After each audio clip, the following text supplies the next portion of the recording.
বন্ধুরা, আজকে আমি বানাচ্ছি মৌরলা মাছের পাতুরি। এই যে মৌরলা মাছগুলো ভালো করে ধুয়ে নিয়েছি পরিষ্কার করে।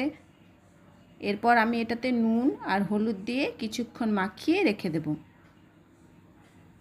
এরপর আমি যে পেস্টটা বানাচ্ছি, যে কালো সর্ষে, সাদা সর্ষে, পোস্ত, কাঁচা লঙ্কা, রসুন, আগে শুকনোগুলোকে মিক্সিতে আমি গুঁড়ো করে নিচ্ছি ভালো করে। তারপর এটাতে আমি রসুন আর কাঁচা লঙ্কা আর সামান্য একটু জল দিয়ে এটার একটা সুন্দর পেস্ট বানিয়ে নেব।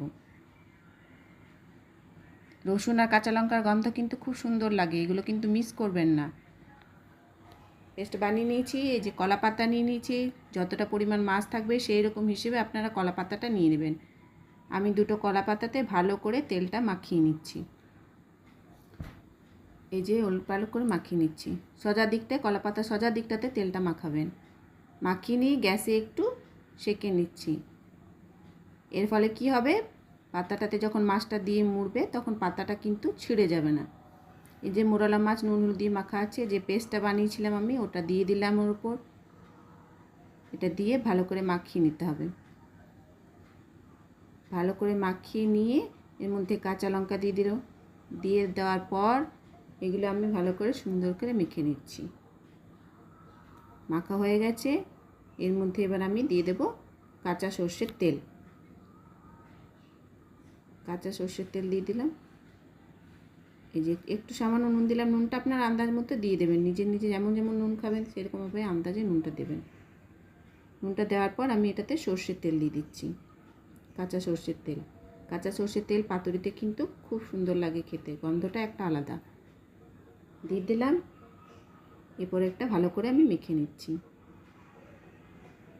মাখা আমার হয়ে গেছে কমপ্লিট। এরপর যে পাতাটা নিয়েছিলাম সেটার উপর আমি দিয়ে দিচ্ছি।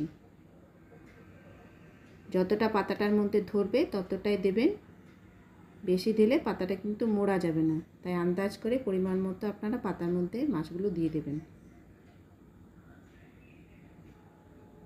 দিয়ে দিলাম। এবার এটা আমি মুড়ে নিচ্ছি।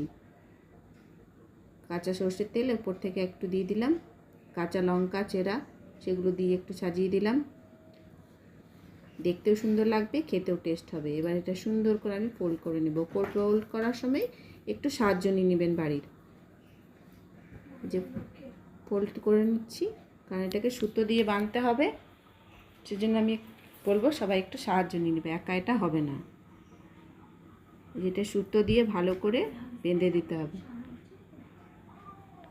বেঁধে দেওয়ার পর এই যে ভালো করে বেঁধে দিলাম, এতে মশলাটা আর বাইরে বেরিয়ে আসবে না। এবার একটা বাটিতে কলা পাতা ওইরকমভাবেই একটু তেল দিয়ে সেঁকে নিয়েছিলাম, আমি নিচে দিয়ে দিলাম।